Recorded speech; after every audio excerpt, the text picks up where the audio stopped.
Bienvenidos. Esto es Fuera de la Caja. Yo soy Macario Esquetino y agradezco mucho que me escuche en esta secuencia de largo aliento, en donde estamos recuperando lo que hemos visto durante varias ocasiones, durante mucho tiempo.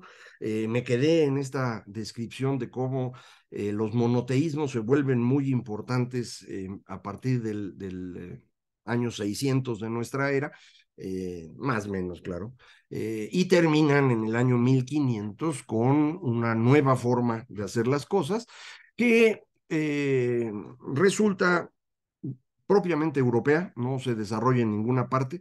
Eh, Esta forma de ir construyendo distintas visiones culturales que faciliten la existencia de grandes grupos humanos, en el sentido de que favorecen la cooperación al interior de esos grupos, eh, no implica que todo el mundo se mueva al mismo ritmo. Por ejemplo, en el periodo del 600 después de Cristo que estoy comentando ahorita, ya la parte que llamamos Europa ya había ido avanzando mucho en la construcción de su monoteísmo, mientras que el Islam apenas va a nacer. Más para allá, en la India, el monoteísmo no tiene mucho éxito. eh, la religión fundamental, el hinduismo, tiene montones de dioses. Es un politeísmo extraordinariamente flexible que va capturando todo tipo de religiones que se le aparecen, y versiones de transformación del primer milenio antes de Cristo, como la de Buda o Mahavira, se convierten en religiones que en la India no tienen mucho éxito, un poquito, pero no mucho. Son más exitosas afuera. El budismo se vuelve muy exitoso en China, en donde la religión original no había construido este gran panteón. Se habían quedado con el cielo como única gran referencia religiosa, por la forma como fueron construyendo su propio estado. El emperador era el hijo del cielo y ahí mueren, no hay que andar discutiendo más. Pero pues eso rompía un poco la secuencia, porque las personas en sus casas seguían adorando a sus antepasados. Al día de hoy lo siguen haciendo. Y de ahí pues no había nada en medio hasta llegar a Dios, entonces era al Dios cielo. Entonces era un vacío aquí inmenso. Y ese vacío es el que va a llenar el budismo. Y por eso es tan exitoso. Se van construyendo diferentes versiones de budismo, la del sureste asiático, la de que es propiamente China. Una versión de China se convierte en el budismo japonés, etcétera. Entonces es diferente el proceso, no es igual a los otros.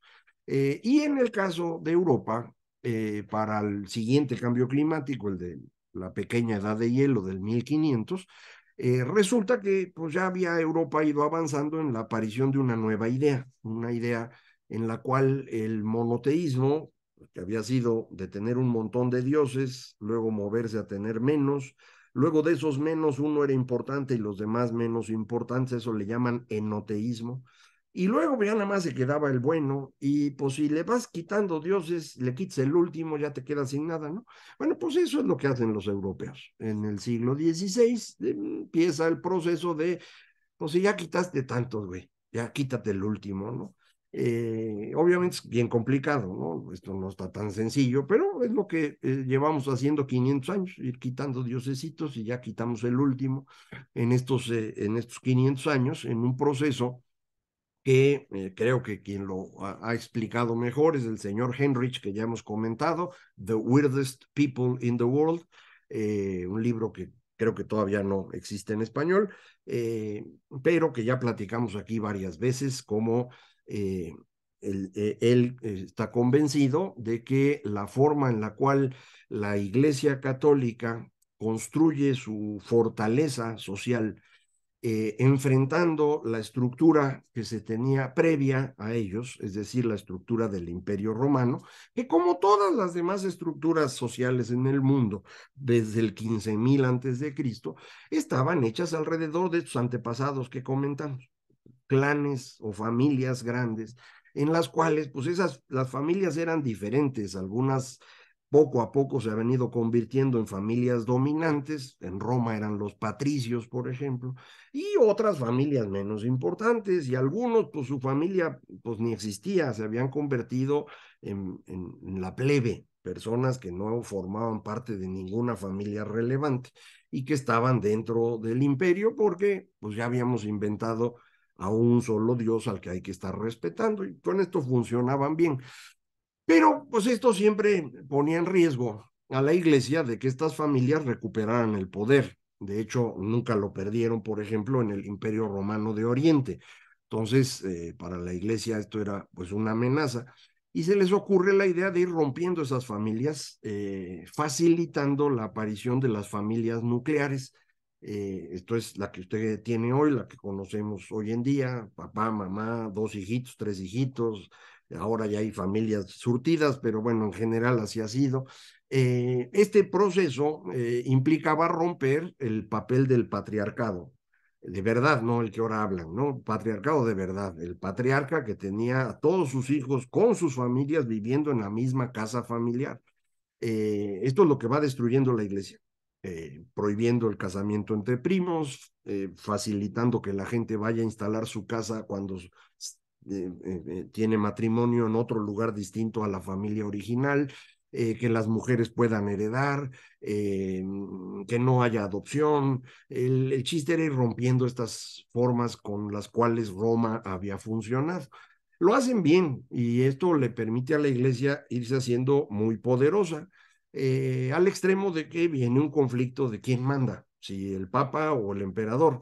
Y el conflicto, llamado conflicto de las investiduras del año 1000, va a terminar mal para la iglesia a final de cuentas, porque pues, el emperador, como quiera, junta más ejército. No cree usted que el papa no tenía, no, no es como ahora que el papa pues, nomás tiene ahí su guardia y eso. No, no, el papa era un rey, tenía los estados papales, tenía ejércitos, tenía de todo, pero eventualmente pierden en el conflicto entre estos dos segmentos. Las márgenes del Imperio Romano, del Sacro Imperio Romano Germánico, empiezan a quedar sin control directo, ni del emperador ni del papa. Y entonces se abre la posibilidad de buscar una nueva forma de gobierno. Y como las personas ya no forman parte de estas grandes familias de siempre, las personas empiezan a pensar pues que todos ellos, todos los que están en la ciudad, deberían ser considerados para la toma de decisiones. Con esto no quiero decir que sean todos, acuérdense, nada más los hombres, no las mujeres, nada más los hombres que saben leer y escribir, nada más los que además tienen propiedades, o sea, es un segmentito, pero ya no es nada más el papa, no es nada más el emperador, ya son varios de la ciudad. Lo intentan las repúblicas del norte de Italia, que es justo la frontera entre el Sacro Imperio y los estados papales. Durante un tiempo lo logran, pero al final el emperador los acaba barriendo a todos. Lo intentan en el norte, en la parte de el mar Báltico y un cacho del mar del norte, una congregación de ciudades que conocemos como la Liga Hanseática, por la región de la Hansa. eh, el núcleo de esa cosa era la ciudad de Lübeck, pero también acaban siendo controlados por el emperador. El cachito que sobrevive es Países Bajos, porque eran pantanos, ni quien quisiera ir a meterse allá. Entonces no les da tiempo para ir construyendo estas ideas. Ese periodo en el que empiezan a hacer esto eh, es el periodo en el cual empiezan la discusión sobre si acercarse a Dios como lo hace la iglesia está bien o está mal. El conflicto entre emperador e iglesia es aprovechado por pequeños grupos que quieren ofrecer ideas distintas, como es el caso del señor Lutero. Estaba bien orate, pero pues lo aprovecha un señor llamado Federico el Sabio, príncipe de Sajonia, que dice: ahí está el hueco, güey. O sea, con este mono le pongo quién vive a la iglesia, y con eso el emperador se va a preocupar. Y el emperador me debe a mí, me necesita, porque el emperador que estaba ya se murió, y el que viene, que es Carlos, bien jovencito, 17 años, cuando Lutero pega sus tesis, pues para poder ser emperador necesita 7 votos. De esos 7 votos son 4 príncipes y 3 obispos. Y uno de esos príncipes era el de Sajonia y le vendió carísimo el voto, ¿no? Y entre lo que le vendió del voto, pues fue, pero me dejas a Lutero, porque con eso yo me quito de encima la iglesia. Y así es como se va construyendo este proceso que llamamos la reforma. Se rompe la hegemonía de la iglesia en términos de legitimidad religiosa. Esto facilita la aparición de reyes que ahora sí tienen todo el poder y que al término de la Guerra de los 30 años, 1648, construyen una estructura europea distinta, en donde cada rey define la religión de su nación. A partir de ahí se llaman naciones, por cierto. Y esto los hace ya independientes del Papa, cada quien por su lado. Ese es el mundo moderno. Y la religión que usted tiene hoy viene de ese momento. La religión que tenía el rey que usted tenía en ese momento es la religión que usted tiene, nada más. No, no crea usted que hay mejores religiones que otras. No piense usted que la religión es superior a no tener religión. No tiene sentido. Eh, yo sé que así es como aprendemos desde niños y que si usted está acostumbrado a esto, pues será religioso. Yo no tengo esa característica y veo perfectamente claro que la distribución de las religiones alrededor de los reyes en la mitad del siglo XVII define las religiones que hoy tienen las personas. Esta recomposición viene acompañada de este proceso en el cual las ciudades empiezan a gobernarse solas. Gobernarse solas significa crear un consejo ciudadano, vamos a decirle así, que va a gobernar la ciudad, sobre todo ciudades que eran relativamente autónomas, como es el caso de los Países Bajos, que eran 7 países distintos, que lo que hoy llamamos Holanda. Esos paisillos van construyendo su propia administración, se quitan de encima a la iglesia, se quitan de encima al emperador y cada ciudadano vale por sí mismo. Y entonces esta es la idea básica sobre la cual construimos la modernidad. Todos somos iguales. No porque seamos iguales físicamente o mentalmente o lo que usted quiera. Somos iguales porque así hemos decidido. Hemos decidido que todos los seres humanos deben tener la misma dignidad. En ese momento no eran todos los seres humanos, eran todos los ciudadanos. Conforme hemos ido ampliando esto, ya para fines del siglo XX, por fin, nos dimos cuenta que sí, todos los seres humanos valemos lo mismo. Tardamos un rato en ello, pero empezó con esto, empezó con los ciudadanos, todos son iguales. Si todos son iguales, todos deben tener derecho a participar en el gobierno, lo cual no significa que todos gobiernen, sino que todos tengan voz en la decisión. Y para eso empiezan las votaciones. Conforme vamos ampliando la franquicia electoral, como se llama ahora, pues este proceso de votación se empieza a volver mucho más complejo y necesita convertirse en una democracia representativa, porque no todo el mundo puede estar en la asamblea participando todos los días, y vamos construyendo los estados modernos, pero arranca ahí con esta idea de la democracia. Si todos somos iguales, todos debemos poder participar en la generación de riqueza, o sea que todos pueden estar en el mercado. Y para eso lo que necesitamos es impedir que haya estancos, como se llamaba por mucho tiempo, en los cuales gobierno, el rey decide esto lo va a manejar nada más esta familia, ¿no? Eh, el estanco del tabaco aquí en México lo tenía la familia Escandón y de ahí se hicieron multimillonarios y nadie más podía vender tabaco. Bueno, eso no puede ser. O sea, que todo el mundo tenga derecho a participar en el mercado con sus habilidades, con su creatividad, con lo que quiera. Evidentemente se necesitan reglas para saber qué se puede vender y qué no, los márgenes sobre los que se puede operar, qué se hace cuando hay un conflicto, sí, pero hasta ahí. O sea, el Estado no va a decidir quién vende y quién no vende, porque si no, esto no funciona. Entonces, segunda cosa que se logra cuando todos los ciudadanos son iguales, un mercado en el que compiten todos.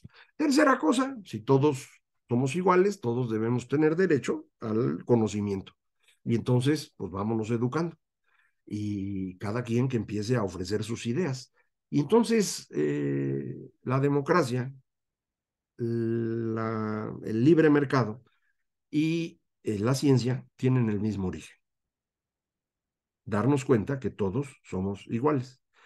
Cuando después nos empiezan a decir que el capitalismo va en contra de la espiritualidad, pues son las utopías cristianas del siglo XVI las que causaron las guerras de religión. O nos dicen que el capitalismo es artificioso y va contra de la naturaleza. Son las utopías naturalistas del siglo XVIII, de Rousseau y similares.